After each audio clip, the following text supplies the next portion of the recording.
Welcome, Matt. It's good to have you here to have a little chat.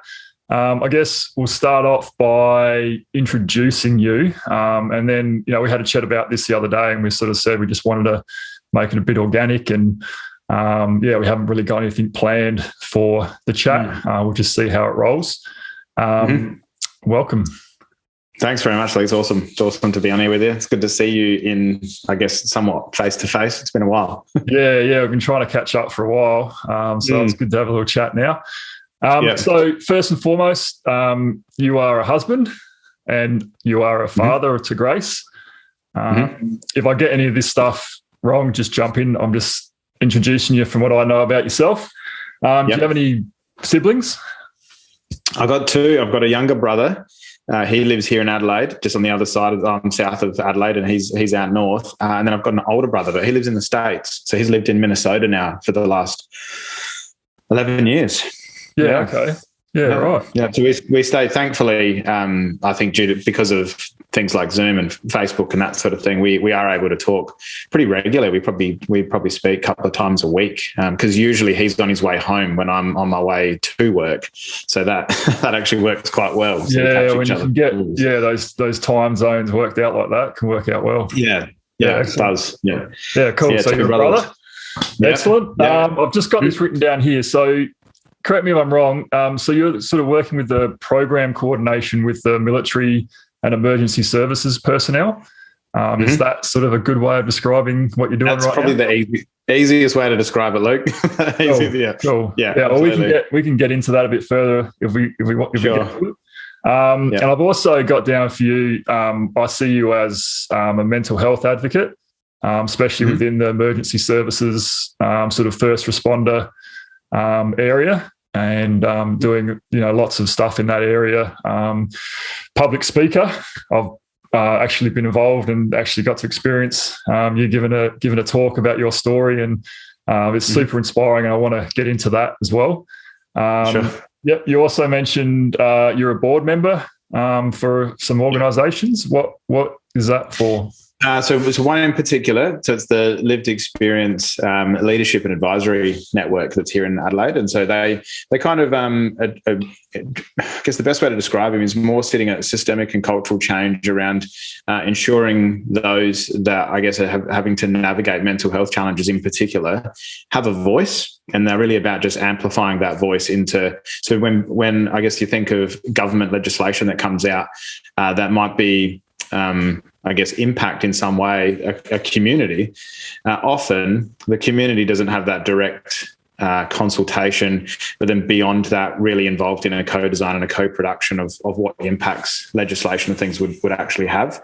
So Leland is an organisation that's really designed and I guess focused on trying to make sure that they engage with the community and then have a voice at some of those tables. So I'm a board member for that organisation, which puts me in a very fortunate position to be working with some wonderful people.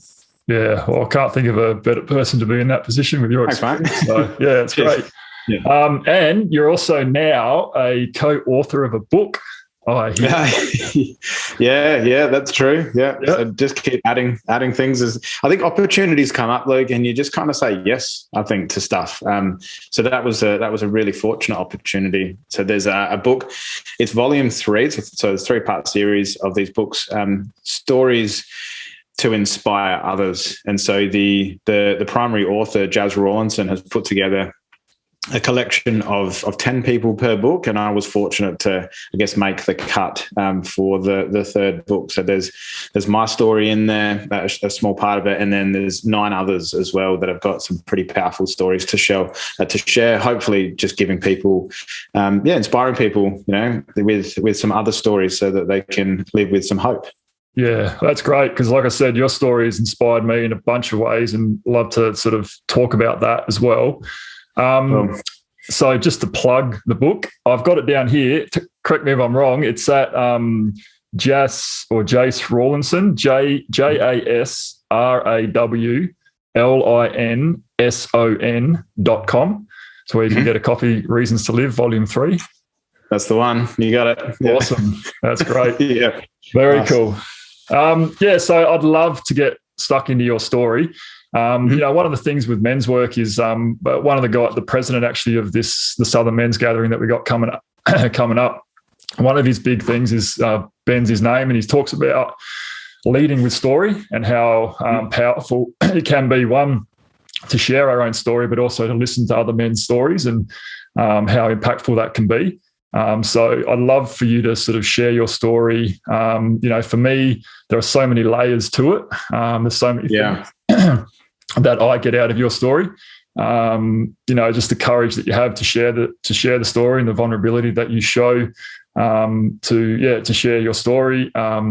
Plus, the whole thing around using your story to help others is a big one that I take away from it. And then also the insights that it gives to the psychological side of first responders and emergency services personnel.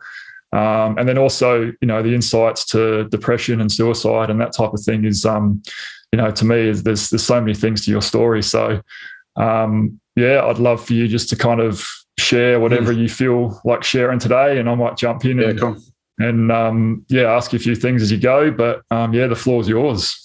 Yeah, do that for sure. Jump in and ask questions and get me to expand on stuff, because sometimes I guess, what I think is the important bit, and then those bits that might not be so important, I might not necessarily always get that mix right. So, jump in if you want me to expand on stuff. Roll with it and see how we go.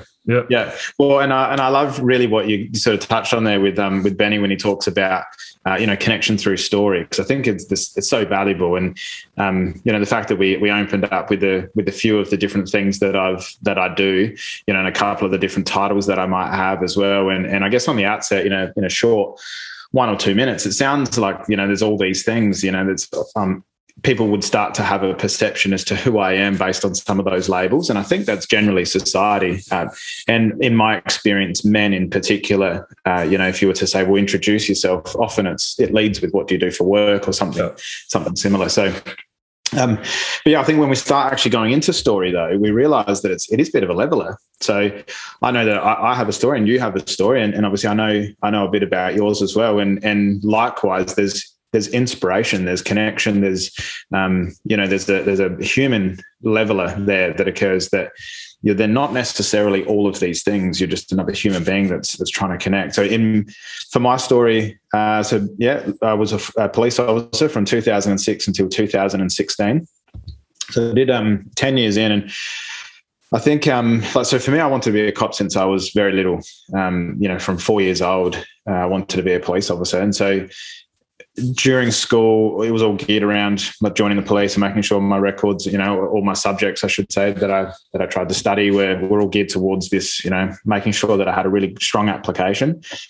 Joining the police at a young age, is one of those things that you kind of need to, even from the police point of view, they do want to make sure they're getting the right type of person. If you haven't got a life experience, they've got someone that's in a strong position to be able to be shaped and molded, I guess, to their liking, to the ideal candidate. And so I joined at 20, and I just rode this really exciting wave. I never missed a day of the academy. I was fortunate to only be was the third youngest on the course, but also the recipient of the leadership award as well. So for me, it was just like I was like born for this role, and really did. And I mapped out my career. Like I knew that I'd be, in my head, I was going to be a senior constable by 25. I was going to be a sergeant by 30, senior sergeant by 40. And then I knew that gave me 25 years really of solid work that I could then navigate the commissioned rank and maybe one day run my own sort of local service area or even find myself as part of the executive management team by the time I retire. So I had it mapped out. I was ready to go. Yeah, it's funny. Like even just hearing you now, I'm hearing parallels to even my own basketball career. Like what I wanted to do and setting these goals and where I was going to be. And there's so many things that I can connect with your story with the basketball. It's there's plenty of stuff we can touch on there. So yeah. I think it's a good point you raised. I think certainly when you start talking about some of those roles and elite sport, I think that there's a huge crossover in relation to military and emergency services space. And I guess what I mean by that is so much of your identity is incorporated into that role. So, knowing obviously for you to hit that elite level, you didn't just make a decision one day that maybe I'll just start playing basketball. There's hours and hours and hours of work. There's also has to be, I guess, to some extent, a natural ability or a willingness at least to learn. The sacrifice that you would have had to have made to ensure that you had a possibility of making it to that elite level.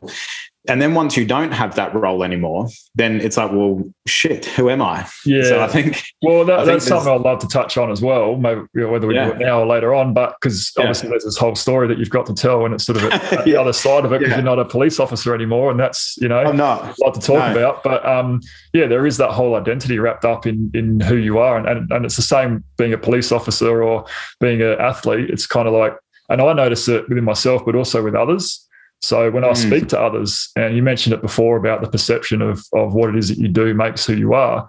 And if I talk to someone and they're just sort of having an interaction with me, and then they ask, oh, you should play basketball. Did you play basketball? And I'm like, yeah, I played. And then I sort of, oh, who'd you play for? And then you sort of mention it. And then all of a sudden they sort of look at you differently and treat you a bit differently. And I can imagine it would be even on another level if you're a police officer. Like I can imagine just at a barbecue with your mate, with someone that doesn't know you, and you're just having a chat back and forwards. And then all of a sudden you drop that bomb like, hey, I'm a police officer. I'm sure they would look at all of the conversation changes. Yeah. Like, oh, do you know this person? Can you get me out of my speeding fine? That sort of stuff. Watch what you say. Hang on, I better not talk about any of the dodgy stuff. Exactly. Yeah, exactly right. So, because I really do want to unpack all of that as well. So, what I might do is just go through like some of the, I guess, the catalyst for me around why it is that I'm now doing the work that I do in the mental health space, and particularly around men's mental health. And so, I guess it's fair to say most people would understand that being as a police officer or in an emergency services role, or military for that matter, there's going to be times where you experience quite significant trauma, and that just comes with the territory. There's also a lot of, I guess, environmental stresses as well that you get used to. And I guess what I mean by that is, shifts that go overtime, there's working in conditions that might be unsafe, working in conditions that, it might be dark and rainy and, you're cold and you don't get meal breaks and you don't get all that sort of stuff. And often that's the sort of stuff that a lot of the public forget that comes with the role. And that's stuff that we knowingly sign up to. So that it's like saying, I hope it doesn't come across as like me complaining about it, because it's necessary. You kind of need to be in those environments to get the job done. And it's probably similar to, you spending 12 hours training one day because you miss a particular shot or you're trying to get a particular technique right. You just have to keep doing it and doing it and doing it. And then it's like, if you were to come out and complain about it, people would be like, seriously, Luke, you're playing elite basketball. Yeah, it's sure, that's what you have to do. But what I think what we're leading to is that it's going to have an effect on you, no matter, even if you voluntarily do it, even if you're like, this is what I need to do, it's going to have some sort of effect. And that's right. Yeah. So keep going. And I think to that point, there's a we start talking about humans' ability to tolerate high levels of distress, and so providing the context of why it is that you're doing those things. And so for me, I knew that to do that job and to endure those type of environments and to experience that level of trauma, really the context for me was, that's what I wanted to do. I wanted to serve the community.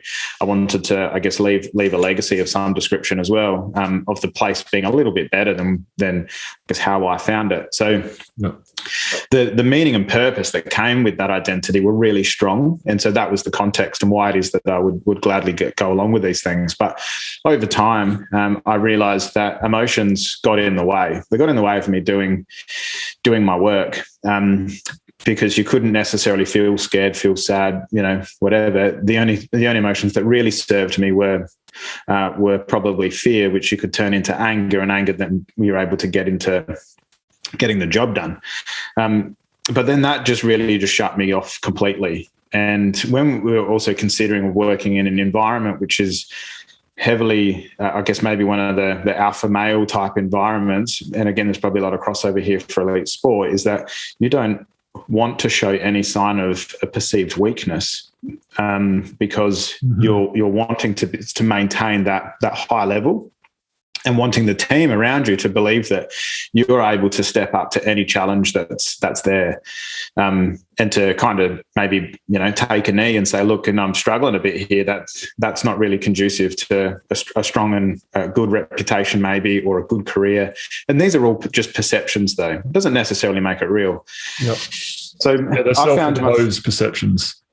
Well, they are, aren't they? Yeah, which I think is, again, and we'll probably touch on that when we start talking a bit about the men's work, because that happens. Society does that to us as well. And society kind of expects police to be, this like stoic, if you like, and able to stand in the face of danger and, and still behave despite the fact that there's, maybe 48 mobile phone cameras in your face and all this sort of stuff. You're meant to be able to endure all of this stuff. But so for me, I guess I was a good 7 or 8 years into the role, starting to experience some of that accumulative trauma and the impact that it was having on my life, and I guess probably the disengagement and disconnect from just being generally a human and being able to show emotion. And then in 2013, a friend and a colleague, he took his life. And so that was a huge disruption as well to this idea. And I think what it really did, obviously it was quite traumatic at the time. I was on duty.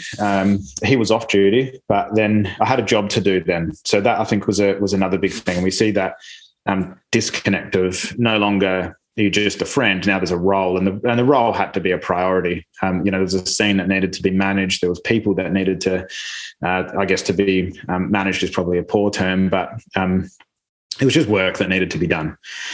And the way that, I guess, because I wasn't really too sure the impact that it was having on me, I guess I was probably to some extent probably worried that it was going to have a negative impact on my ability to function day to day. So I kind of, again, suppressed all of that, switched it all off, and just continued to immerse myself in work. It feels like, though, that humans have this innate desire to still want to feel emotion despite shutting it all off.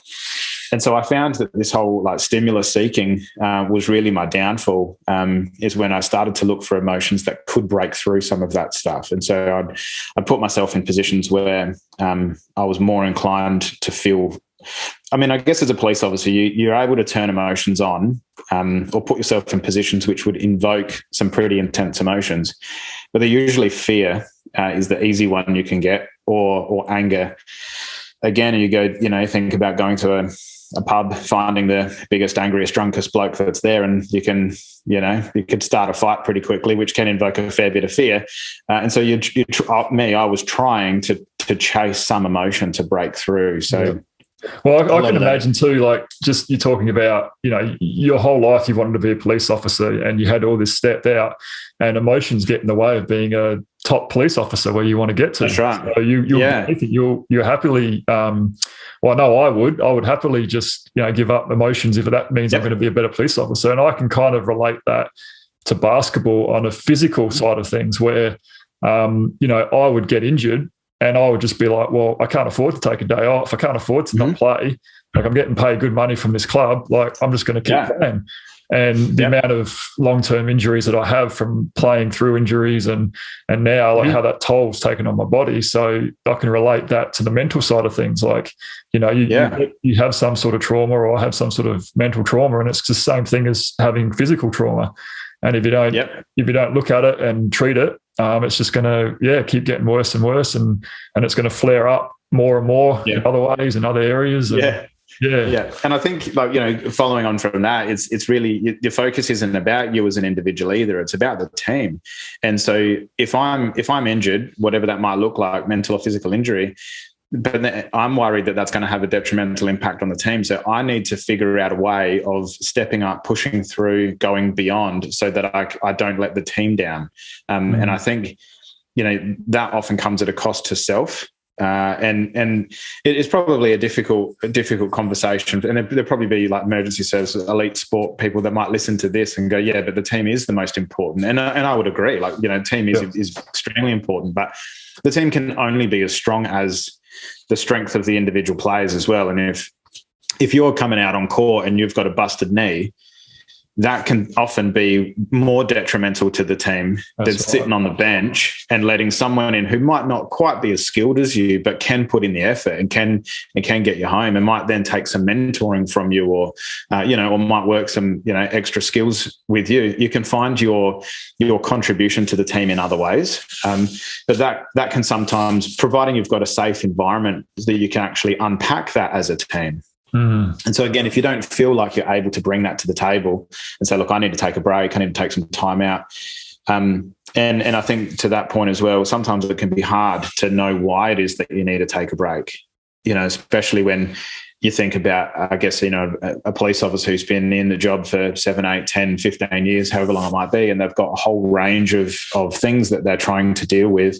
They might not be able to quite put their finger on the one situation that caused the big issue, because it's not just one, it's a whole collective, and I think with basketball, I've got a physical, I can get a scan, I can get like an MRI, and I can say, all right, sure, your hip is messed up, look, it's bone on bone, you've got this chipped off, you've got that. But with mental stuff, there is no scan where you can say, okay, you've got this trauma and this is what you're carrying that. And But I guess, even, you might have an off game, and someone might go, Luke, what was that? And you might be sitting there going, I have no idea. Like, I just couldn't seem to I just wasn't in the zone, or whatever it is. But you can't quite. Too many of those games that I can remember.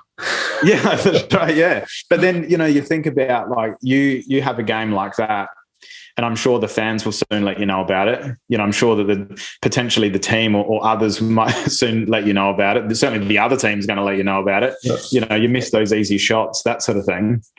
So you've got all these competing needs, and you might also then have, maybe there's issues with, might have sick family members, you might have some relationship issues. All of these things are kind of contributing to why it is that you could have had an off game, or it could just be simply that you just couldn't make a shot, that day. Yeah.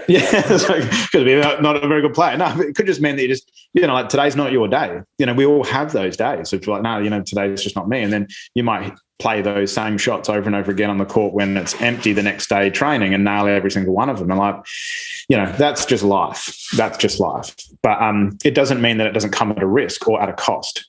So when you have those bad games, and for me, if I couldn't quite put my finger on it, and I was like, I'm going to put the team first. And when there's other people that certainly knew this bloke better than I did, and were a lot closer to him, and in my eyes were more important.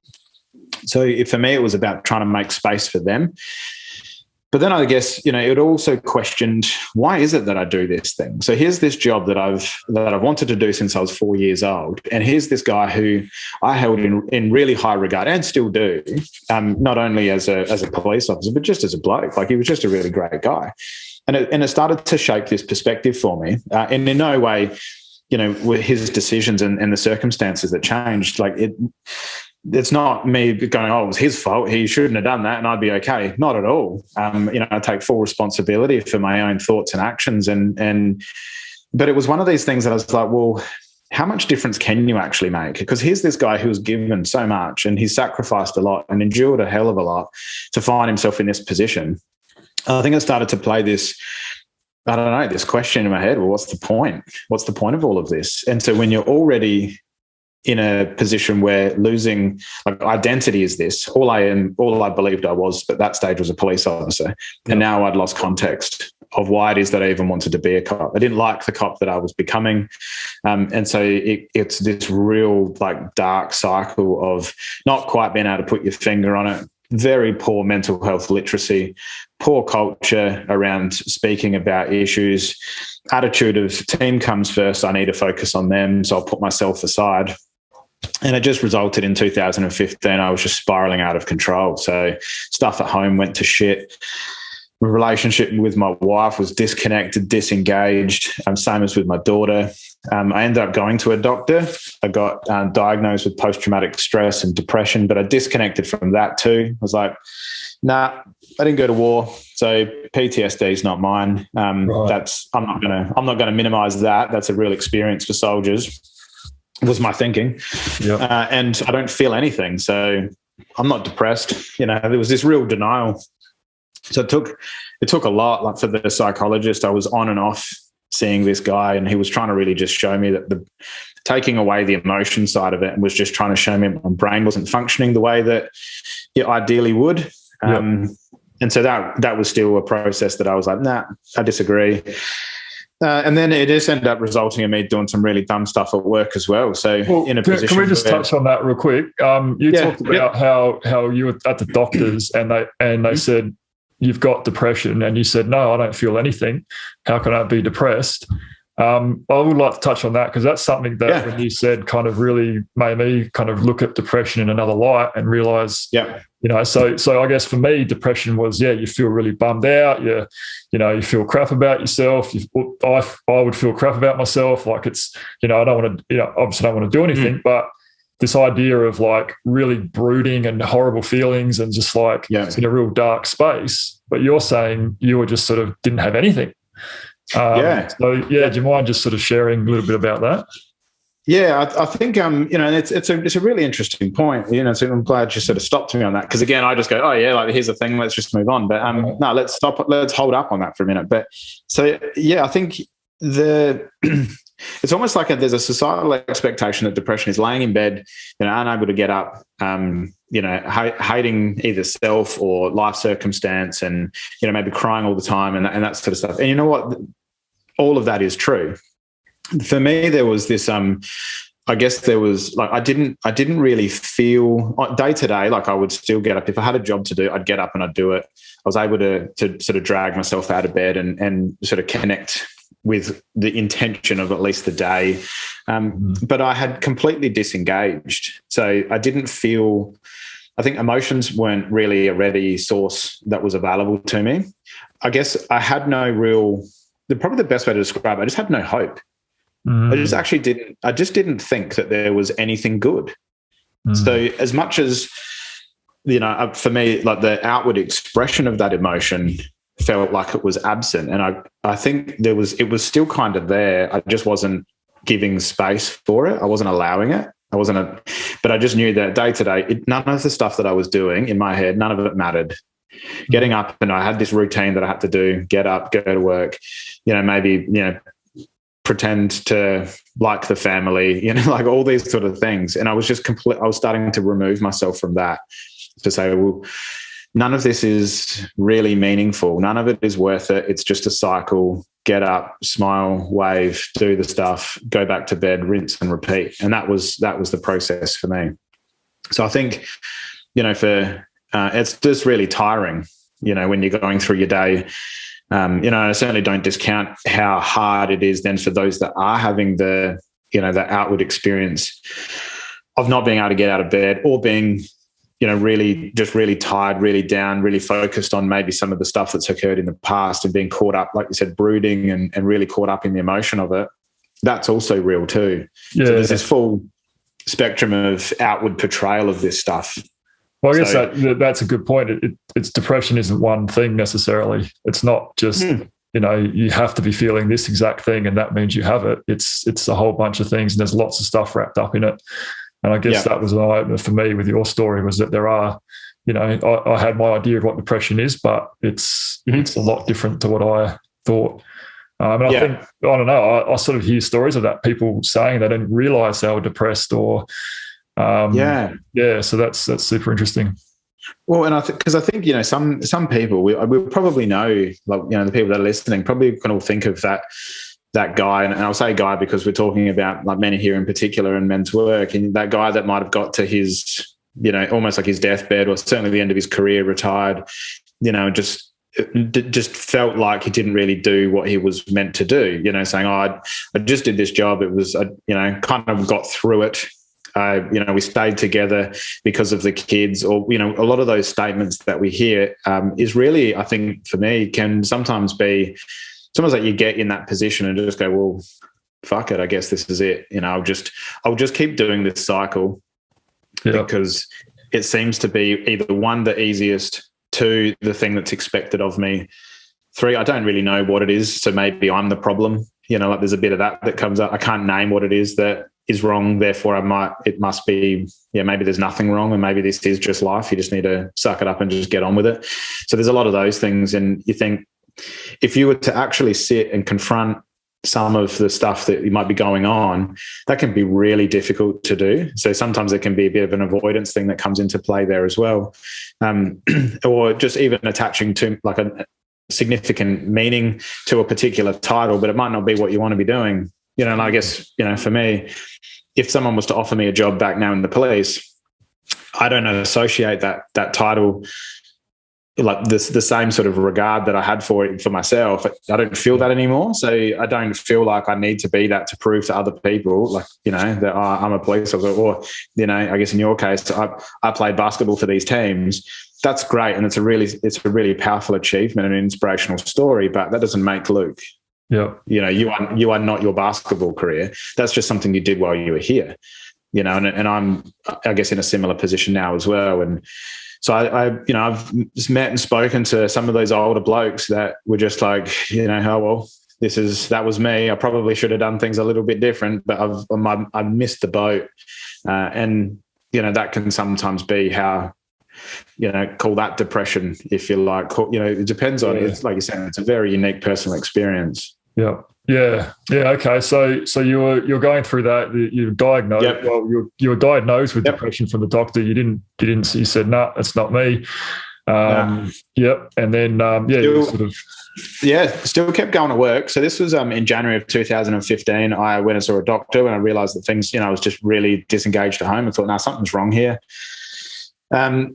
And so there was no way I was going to tell anybody at work, because we're talking about, again, a role or an organisation that certainly at the time, I didn't feel like I could say anything like that. I had just changed roles too. So I was going from one particular station, and I had been fortunate to be selected for another job, like within the police, and one that was quite highly sought after as well. So I didn't really feel like it was a wise career move to rock up on day one and go, thanks for hiring me, but, I've got PTSD and depression. So, that doesn't really instill confidence. So you kept my mouth shut and just focused on my work. And to be honest, I think there was a good, in a way at the time, for a short-term solution. I knew when I put the uniform on kind of what was expected of me. I felt like I had some control over my life when I was wearing uniform, right.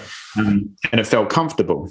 But I also knew that it was like, how do you try to work through stuff or work through traumatic experiences or even consider like recovery when you're constantly putting yourself back into that same environment where you're going to be exposed to more stuff.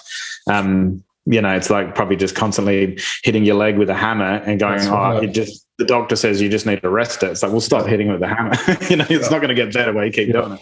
And your job, I remember something that stuck with me you've spoken about is that you sort of talk about, even to this day, you sort of, when you walk in, I don't know, stop me if you, I hope it's all right to share this, but of course. You spoke about like walking into a room and straight away automatically where the exits are. You're assessing the danger. You've got your back to the wall. So like there's this kind of ingrained like mental and physiological response that you get even just walking into a room, just because you need to do that for your job, and how ingrained that becomes and how taxing that could be. And that's I think the key point there is how taxing it becomes. Is that it's a state of hypervigilance, which is kind of the term that's used. And you're right, like it's the brain is very good at finding patterns in I guess everything. So if every day, or pretty much most days out of the week, you're going into an environment which is unpredictable, more often than not quite dangerous. Most people are a threat, or at least have to be perceived as one until shown or proven otherwise. Like we're constantly going into these places, the brain becomes quite attuned then to just repeating that same cycle over and over again and waiting for things to go bad. Because when you live in a state of, constant readiness to respond to something, like a typical day in the job could be, one moment you're getting your equipment, maybe going to get a coffee because you haven't got any jobs yet. And then all of a sudden you're in a high-speed chase, or you've been called to, a kid who's potentially like just drowned in a bath. And you're like, you don't know. You just never know. Every time the radio goes, it could be something. So the brain gets ready for that. And so then you can't really turn that off. So if I am doing that at work, but then I go to a bar to catch up with a couple of mates, maybe on a day off to have some lunch and a beer, the same thing happens. You walk in, you find like you're already making those assessments because the brain is just conditioned to do that. And I think to that point, that is kind of the impact that it has on relationships as well outside of the police. So you get used to thinking, feeling, behaving, certainly probably not feeling so much, but thinking and behaving in a certain way to ensure safety. So you carry yourself in a certain way, you give instructions to people in a certain way so that you know that you're in constant control because it keeps you safe when you're out on the job. But when you come to, I guess doing things at home or trying to get your kid ready for bed, it doesn't really work that well if you're using the same tone of voice, maybe the same body language to give them instruction of brush your teeth, get in your pajamas and climb into bed. And they're going like, holy shit, I'm scared of what the consequence might be if I don't. That's not like real conducive to positive family environments. So that's the sort of stuff that starts to appear at home. And I think this is where the disconnect can occur over time, is when a lot of those thoughts and behaviors creep into the home space or in the private life, and it blurs the lines as to, well, are you working, are you not working? And because your brain is constantly in that state of, well, are we ready? Like we need to be able to respond at any given moment. So it's extremely tiring to constantly be in that space, and then also frustrating when you might talk to your mate or your partner or your child in a certain way that you don't like or you didn't intend. And now there's ramifications for that. Now it's, now there's an argument, now there's conflict. And when you're used to, I guess, being in an environment where there's always conflict, it's almost like you get fatigued from that. There's almost like decision fatigue. You can't be bothered making decisions anymore because all of the ones you've made at work are quite big and stressful, or resolve conflict has all been big and stressful. So you avoid it when you come home because you don't have the energy to give to it. Which then makes, that doesn't work well with a lot of relationships either. So you disengage and, you start to avoid the conflict. Nothing ever really gets resolved. Only for you to go back to work, you have to muster up enough energy to get through your next shift and come home and do it again. Yeah. So that's where you end up with that cycle.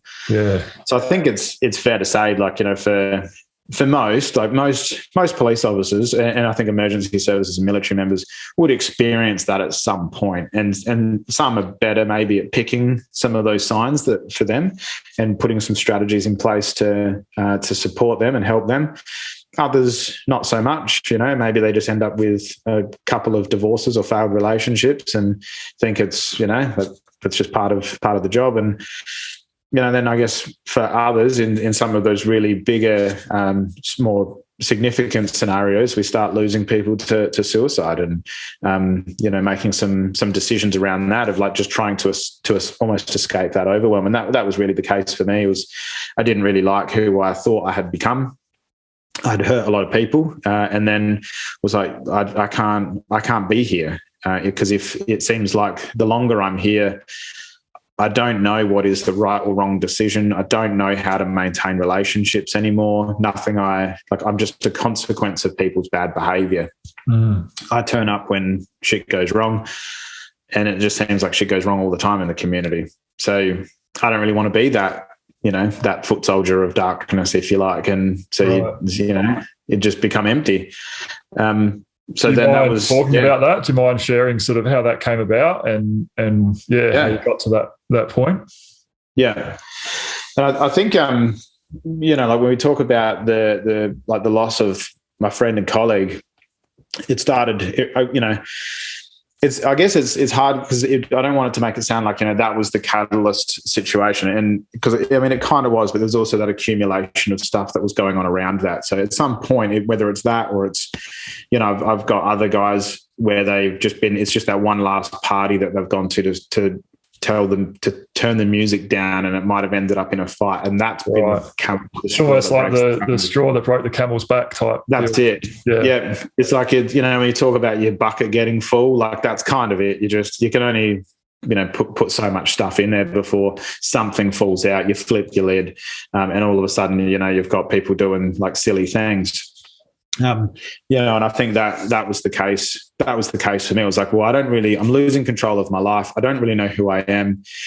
I don't really like what I'm becoming, but it still seems like it makes sense when I'm at work. So maybe I just need to keep working and I'll just get through this. I'll get through this out the other side.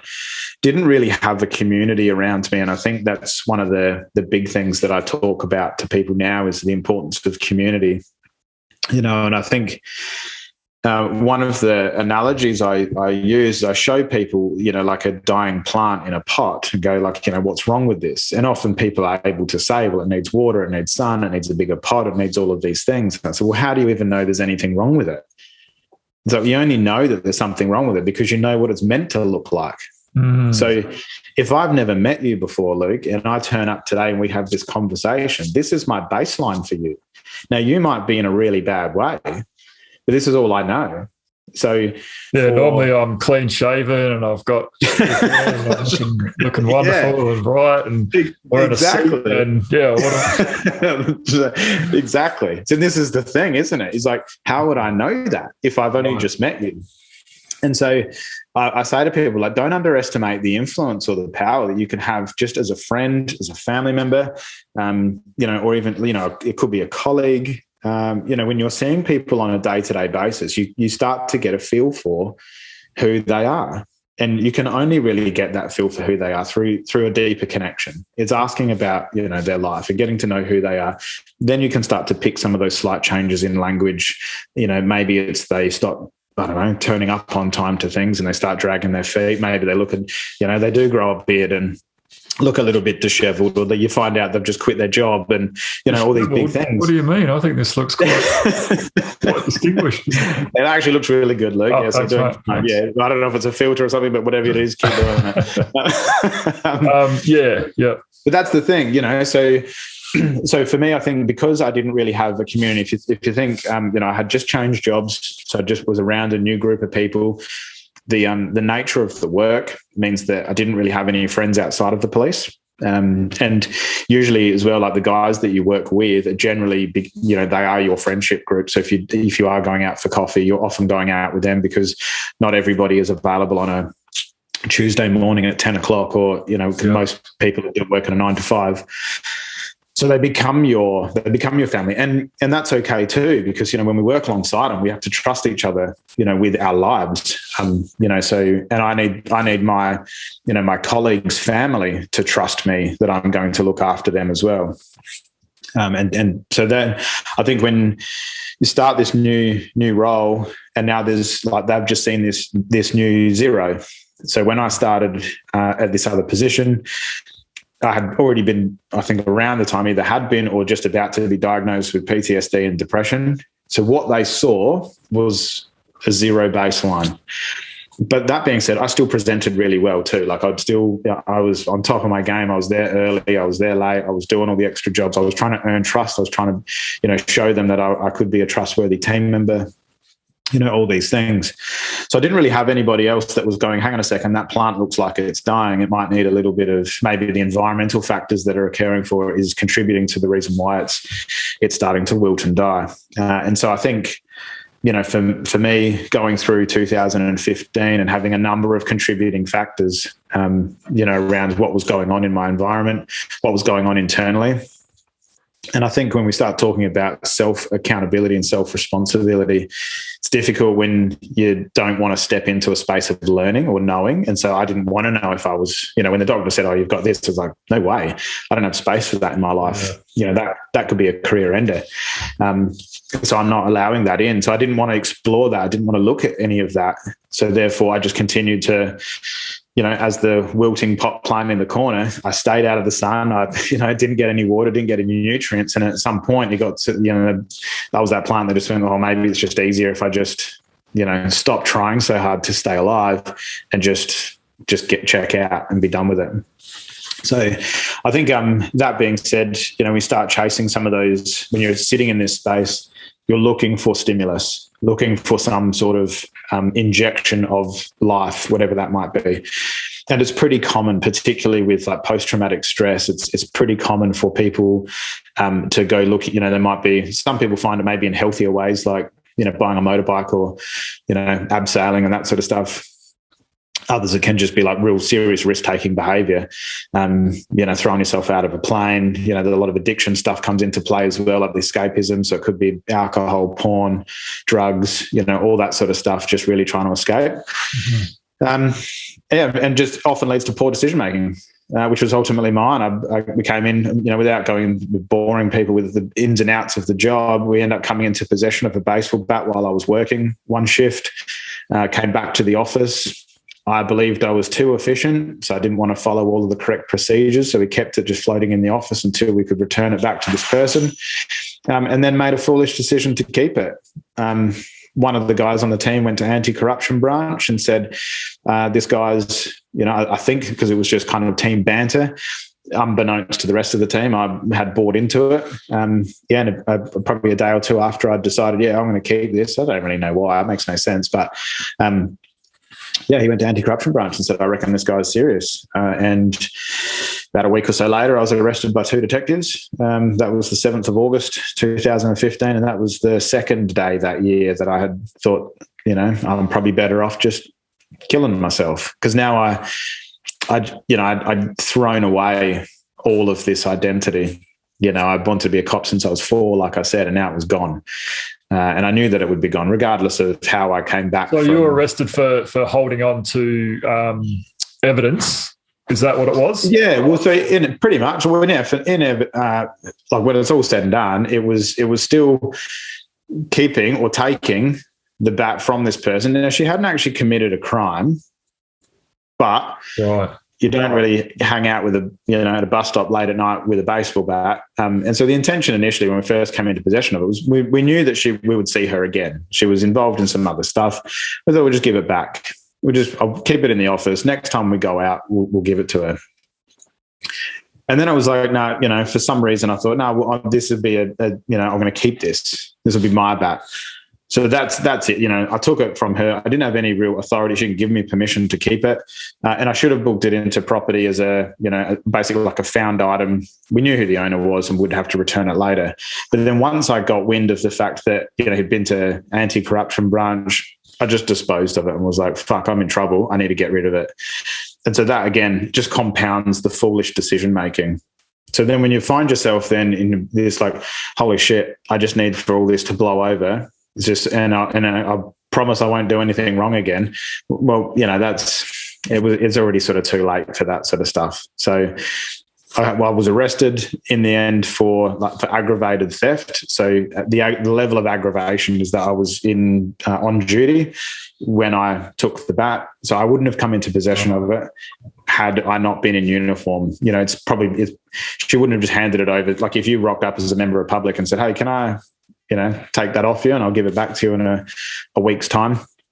It's fair to say, I knew gave up ownership of it because I was in uniform and because of the context in which we saw her. So it was aggravated theft. The court process obviously takes some time. I was stood down or suspended immediately. So that was probably the biggest part of that for me was that I guess I didn't really care at that time about the criminal charges because I was only living day to day anyway. So I knew I had in my back pocket. So this was kind of the second day that year that I decided to kill myself. And so I kind of thought, well, nothing really matters on a day to day because I've always got this ace up the sleeve of whatever, like none of it matters. I'll just check out when this all gets a bit too hard. But I think for both of those times that I felt that way, the only saving grace for me was conversation. Right. And that at both of those times was around having good. I had a couple of mates that they were in the police, obviously, but a couple of mates that I trusted to just talk to them to say that I was struggling. Because when I was diagnosed in January, I didn't tell the organisation or anybody at work that I had been diagnosed until the day I was arrested and I was at the City Watch House. That was the first time I actually said to any of the police that I worked with that there was a problem. And by that time, it's too late. Damage is done in many respects. So if we fast forward, to the beginning of 2016, I decided that I was going to plead guilty. I needed to take accountability. I'd realised that I couldn't I don't think I really wanted to die. I could kind of identify that felt like a short-term solution with very long-term consequences, and thought, well, if I can't bring myself to take my life,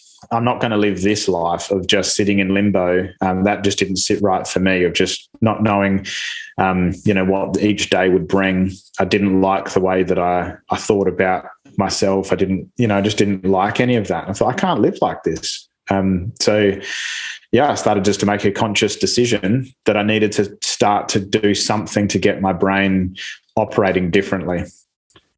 And I believe that if my brain had been programmed, if you like, to be operating in a way that wasn't serving me because of all of the experiences that I'd seen, maybe if I started to talk and work through some of those experiences, I could start to program my brain differently, and that it might then start serving me better.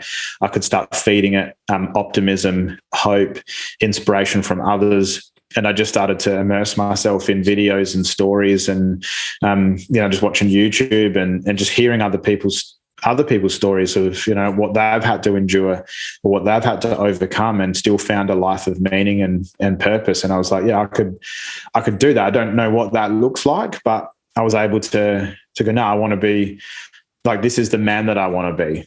I don't want to be caught up in all of that. So that was a kind of a turning point. Well, it sounds like you regained that hope that you spoke about that you lost. It was something you actually look forward and see something and work towards something. Yeah. Like, that's absolutely correct. Like, hope was it. And I think, hope again is probably one of those words that some people might go like, oh, yeah, it's all well and good. But, it was not, I say to people now, it wasn't really like positive thinking.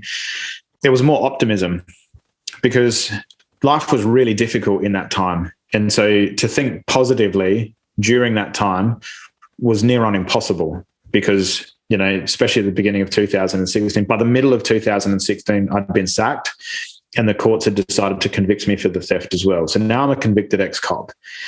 That, that doesn't look great on resumes when you start trying to find another job, when you've still got, the financial wolves in your head going, you need to pay your mortgage and you need to, pay bills and stuff. But, I was fortunate that I had some people around that could help with that stuff. But yeah, it's a really, it was just a really, really difficult time. So, but the difference between thinking positively about that versus optimism, I started to believe that maybe one day, I didn't know when, but maybe one day things would be better.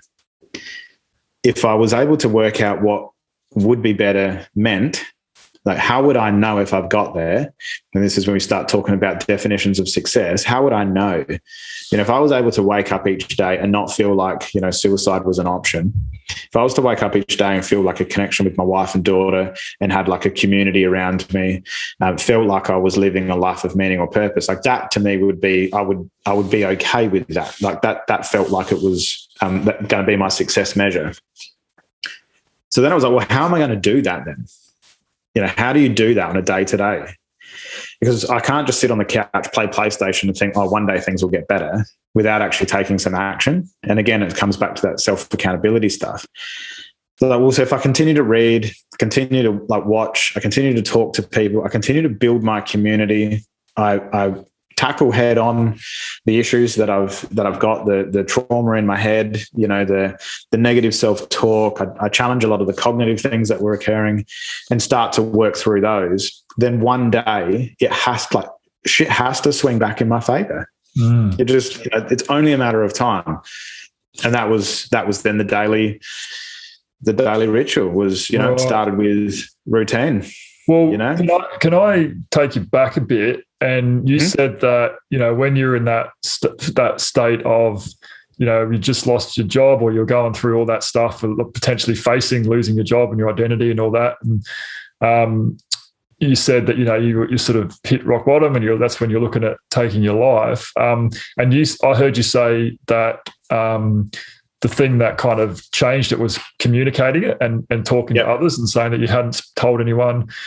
So who did you reach out to? Like, I know you said you told work, but was there anyone in your personal life? Was there sort of, how did that sort of, to me, I'm just trying to get to that point where, the first steps that you took when you're in that state to turn the tides a little bit. And Yeah. So I think so a couple of the pivotal moments when I look back on it were before all the stuff had, like, only not long before the stuff happened at work. A lot of the stuff at home, so the stuff within my marriage was not in a good way, and that was all me. That was all coming from a negative space. But I knew that that was a short term thinking. So when I was in that, like, I don't know, there was like almost glimmers of there's got to be another way through this. How do I resolve all of these challenges? There was probably only one guy that I trusted. He was a mate of mine in the police. He's still in the police, and I still talk to him regularly in the same level. And it was I genuinely trusted his motivation in my life, and so that was the point. I was at a point where I didn't really trust my mum. I believed that she, it's all just in my head. I believed that she would only be wanting things that would be best for our marriage, and maybe perceived to be the best things for Grace. Didn't really trust my wife at the time either, because I thought she's only going to be feeding me things that would best suit the marriage and suit her. And so it's fascinating the stuff that you come up with when you're not well. But this guy though. And he didn't ever set about trying to fix anything for me. It was conversations the stuff that came up in conversation, like where I was saying, I don't know if I want to continue, like in this relationship. And he would say, do you see, he would just ask me questions like, do you see on your deathbed, like family being around you or family being important? I was like, well, yeah. And he's like, okay, that's all. Like, he was almost looking for values and looking for bits of my identity, like I think on reflection now.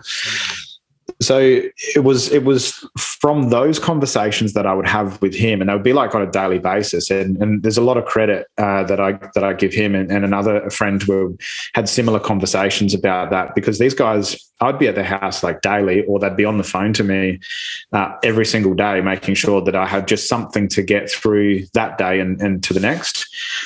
But this is where that hope was starting to trickle feed back in, is because the conversation or the narrative that was being spun was more future. What would your future look like? What would you want it to look like? Might be a big pile of steaming shit right now, but what do you want it to look like? And these guys were really good at that. And so they would call me daily, basically to keep me alive. And it was just this very slow, incremental steps that they were taking. Even when things were really bad, I think it just kept me hanging on at least to the following day. Mm-hmm. So that's where, and some of the questions that people have asked before is like, well, what if I don't have that? What if I don't have that person? And I would say, well, I think about my community now, and it didn't exist when I best needed them, but it was really, I went looking for it. So, and then people like this can pop up anywhere. I would encourage people to really think hard about, like, now when things are going really well, who would you like to be in your corner? Who does have those values that you would aspire to live by, and have some of those, start those conversations and start building that connection with those men in their life now. Might only be one or two, but that way, if something ever, like life was to throw you some really difficult curveballs, you've already started to recruit your team and started to build a team around you. We can talk about that with men's work as well, because I think there's a lot of correlation there. But I also thought it was interesting you said too about, how you had this idea in your head that you couldn't talk to your wife and you couldn't talk to your mum or whoever it might be. And you sort of said, yeah, but that was just all my own stuff. So I think, that's what I got there too, was might have this feeling of like, oh, I've got no one to talk to because of this, and this, but maybe there are people, and just being able to tell someone sounds like was a big turning point for you. And that was huge. And so I'm a community ambassador for Are You OK now, and for that reason. So, there's two community ambassadors in South Australia. There's about 95 of us around the country. But Are You OK is really about just trying to give people confidence, or to hopefully educate people on how they could have a difficult conversation with a friend or colleague or family member. But that's wise, because there's so much power in having conversation with just with someone else. And I guess, for some people, I'm not quite sure what to say, and it's, maybe it's a conversation best had with a GP or a counsellor or a psychologist. But I go back to that plant. Like if I walk into a doctor's surgery and I see the doctor and he goes, "What's wrong?" It's like, well, I don't know. Like, how is he going to help me? So, and I don't know, because I'm not quite sure which of all of the stuff that's in my head caused the problems or is causing the problems. And it's all causing problems. Yeah. But if I was to come and sit with you, and maybe the like a level of normal that I might operate at, we might just catch up for a meal, and you might just think, hang on a second, something's a bit off. And you might ask me about that. And I think that's the confidence, that we're trying to instill in people, is just to say, trust that feeling, trust that gut instinct, because sometimes the professionals aren't necessarily best prepared to know what Luke or Matt should be looking like.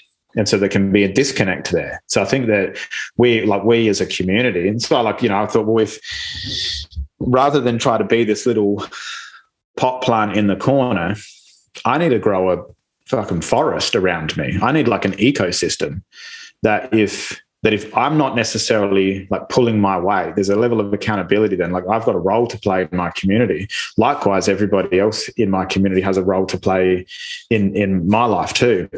And the people that I have around me now, none of them think they're better than me. I certainly don't think I'm better than them. We're genuinely looking to build each other up. And so when things go south, or there's difficulty, or flip side, there's success, there's promotion, there's new life, there's people buying homes. Like I'm genuinely excited for my community when that happens, and want to get around them, because that's also how we build connection. It's not just when shit's gone bad, but also when stuff's going really good too. We can celebrate those successes. So it's about just having, it starts with one or two. Yeah. All right. Well, let's talk about that then. So how did you start building that community? What were some of the things you put into place? Yeah. So one of my mates, he knew of another guy that would, like, he had been seeing, like, he was a counsellor and an acupuncturist, and he's like, "Oh, I think you'd get benefit from going to talk to this guy." So I was like, "Yeah, well, I trust you. If you're asking me, or suggesting that maybe I should do this and it might be beneficial for me, then I'm going to give it a go." So I went and met with him, started to talk, and that was part of my strategy. Like I said, you've still got to have some level of buy-in, self-buy-in. And so for me, it was like, well, I want to go there and talk about some stuff and start getting myself better. So I went there, started talking to him, started unpacking a lot of stuff. He was asking a lot of questions around not only future, because we still need to acknowledge the stuff that's happened in the past, and most importantly, we need to focus on what's going on in the present. But so we kind of just tackled all of those depending on what came up for me at the time, and it takes a while. One of the things we landed on was that I wanted to do work, or just at least look at sharing my story, or work with other men where I could learn their stories, so that I might be able to find inspiration. I might be able to find, I guess, a community a wider community I could rely on. And then he suggested I talk to, like the men's group, the Southern Men's Group. That was his suggestion. So I met with Juan, who's I still believe the project manager for the Southern Men's Gathering. Right, and I met with Benny, who's obviously the president of the Southern Men's Gathering. And I met with them one morning at Port Wollonga for breakfast to have a conversation about men's group. And I met these two blokes, and for those people that, that do know these two guys, you could see how that would be quite a warm and welcoming experience, just to be in company with two good men who there is no bullshit, there's no bravado, there's no, and both of them come with their own significant titles and certainly presence. But there was none of that. And I felt like a connection from the beginning, and they were talking about men's group, and it wasn't about what I could bring to the group. It's about what the group could offer me, to see if there was a connect there. They wanted to know who I was and in whatever I was prepared or ready to share, to see if they believed that the group could offer some impact. And I was like, that's weird. Like, it's a screening process almost to see how much they can give me. I was like, this is a really selfish experience, it seems. So then I went along to men's group, and I met another group of guys. And it was a really strange experience, I must say, to start with. And walking into, I think it was walking into Juan's house. I knew Juan and Benny obviously only as much as breakfast at a cafe a week earlier. And there was all these guys there, probably about 10 dudes that of various walks of life, and they welcomed me with a hug. And so here's me as I guess what I perceived to be a broken man, an ex-cop who was like thought everybody was a risk and everybody was danger, and I didn't know what house I was at, and I gave my wife the address and all this, like all these really safety things. And here's these guys that just were genuinely welcoming. I was like, this is fucking weird. I've never been in an environment where this has been okay. Like, and guys were just sharing from the heart. This is how they were feeling on that particular night, in that particular moment. And I was like, man, I've like found a tribe here. Like I found a community. And so I was addicted. I wanted to know who else was doing this stuff. And these guys were, they were embedded in the community. They weren't like some secret group. They were there. And then when they weren't on a Tuesday fortnight having a catch up, you'd see them at Wollonga or Aldinga or McLaren Vale, and that'd be the community guys. And they would talk just as openly as they did in Circle. They would do that with each other out in the community. And I was like, this is new. And it was, I guess there was a lot of permission in that. There was then like this, I could be whoever and whatever I choose to be. So so for me, for the next few years, those fortnightly Tuesdays were integral. They were like part of my own care plan of getting better. And we start talking about, well, what's my life going to look like in a couple of years, and what meaning and purpose am I going to find?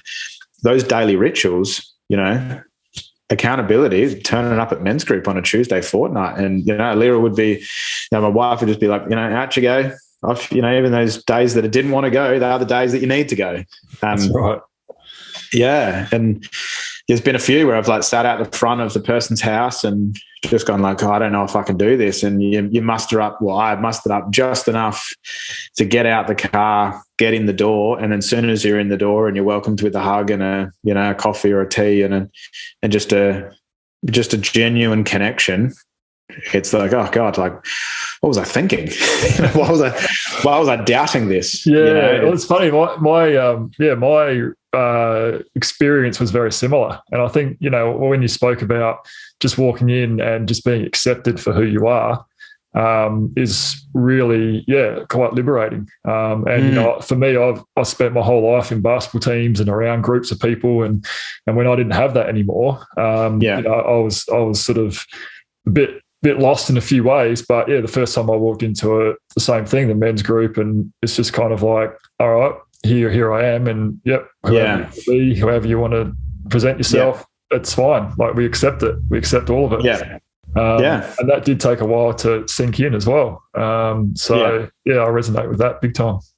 For sure. And I think, when I started to tell people that I was going to men's group, and, there was jokes even in the family that it was like, some sort of like fight club where you didn't talk about it. Because they would say like, Alira would say, how was men's group? It's like, it was great. And she's like, what did you talk about? So I can tell you. Because, that's the rules, I can tell you the theme and I can tell you what I shared.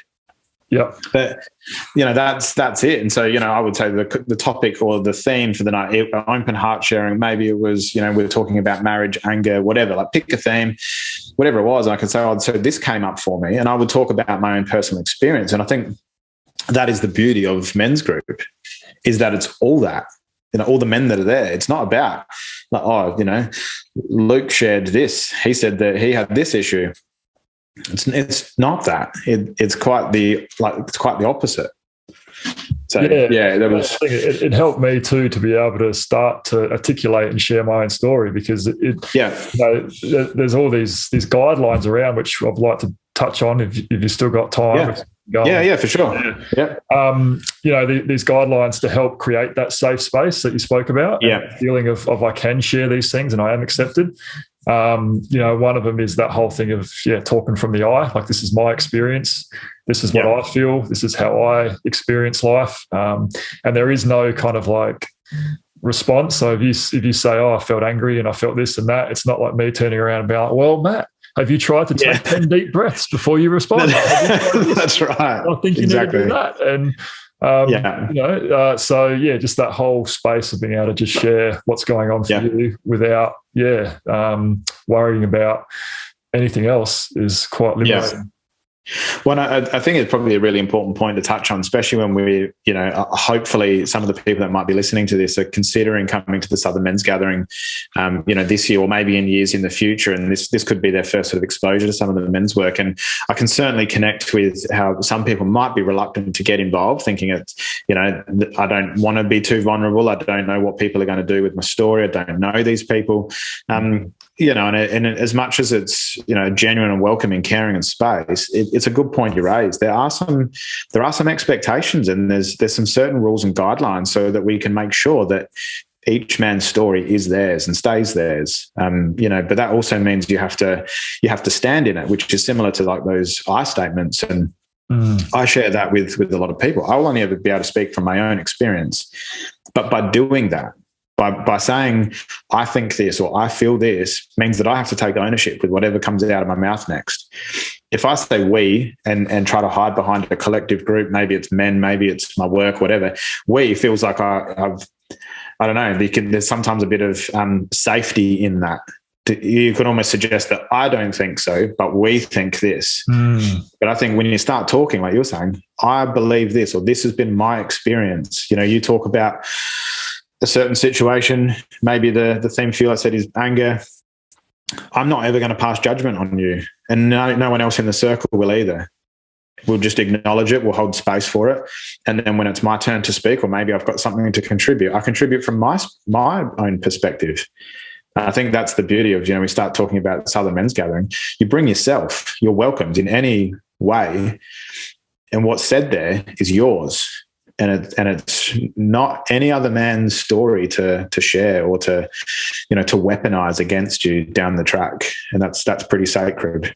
Yeah, absolutely. And just for me, like when I first think of that, I'm like, well, what's the point? I'm just talking about my story, and I'm like, no one's helping me. So I'm not getting therapy. Like, why do that? But the amount of gold I get listening to other men's stories is just incredible. Like, there's not a night I'll go to a men's group and hear someone's story and pick up something from it and being like, wow, I can relate to that, or I can use that in my own life, or I can so, and the same with the men's gathering, the weekend gathering. It's just this immersive space of just being able to hear everyone's story and articulating what's going on for myself, and hearing how other people have dealt with the situation, and then I can say, oh yeah, that would work. I can use that for myself. And it's you can go at your own pace, and you can heal at your own pace, and you can work through things at your own pace. And it's really a personally liberating experience. Yeah. And I think to that point, it allows you to then bring, like, whatever your intention of coming is, unless, of course, the intention is to come and hear stories so you can use it against people, then you're not welcome. But, for any other thing, if it's, I feel like I've lived a life and I want to come and contribute. And, certainly for me, being, a young man, to hear certainly like older men share some of their story as well, that's a tradition in many, many cultures that I think we lose. Like, we've lost. Well, I certainly don't know of too many communities here that do that. So, but that being said, I also learned from some of the guys that are in circle that are younger than me too. I think you're right. Like, everybody has a story, and everybody's story is valuable. And when I listen to you share, it's not just about, I just need to give you space to get your bit out. I'm like, hang on every word, because some of the stuff that you say, might either already directly relate to me, some of it might be beneficial for me in the future, but all of it I know is going to serve me in some way, even if at the very least it just makes me feel more connected to the community. That serves the purpose, because that's all really humans need, is that sense of belonging. And I think in certainly my experience, men in particular often don't find themselves with other good men in their life where they might be able to feel like they can share anything. And, you know, the Southern Men's Gathering is a way of giving permission for people to come along and basically, you know, take that community almost off the shelf and go, here you go, like, let's do a 3 day immersive experience. I can promise you that you come along to that, you're going to come out feeling different. You know, you belong, regardless of your story and background. Yeah. There's a lot wrapped up in that. I'm just looking at the time. We've been going for a bit over an hour here, and I feel like we could go for another couple of hours. Especially, you know, I love obviously talking about the men's work and what it's all about. But I think we might have to wrap it up there. Makes sense. Yeah, I really, really appreciate your time. I feel quite special that I've got this time with you because I know how much you're in demand and the amount of talks and everything that you got going on. So I really, really value this time. And it's probably the longest we've actually got to actually sit down and chat with each other as well. Probably. Maybe we should book in more of these chats, Luke. I know. I think it's the same. Yeah, that'd be good. So, and thanks for sharing your story and being so open and honest about, everything that you've gone through. And I really appreciate your time. Thanks, Luke. I appreciate it too, mate. Like I said, you're one of those big, tall, strong trees in my forest that's creating part of my ecosystem of care. So it's not a height joke, but it's a genuine thing. So, which is why I'm more than happy to make time, mate, because it's a safe space, and I'm looking forward to the men's gathering. Yeah, awesome. Appreciate it. Thanks. And one last time, another plug for your book, JAZRAWLING.com. JazRawlinson.com. You can grab it there. Volume 3 you're looking for. If you've got the book, go to page 77. You'll find my story. Thanks. Beautiful. Appreciate it. No, thanks very much, Matt.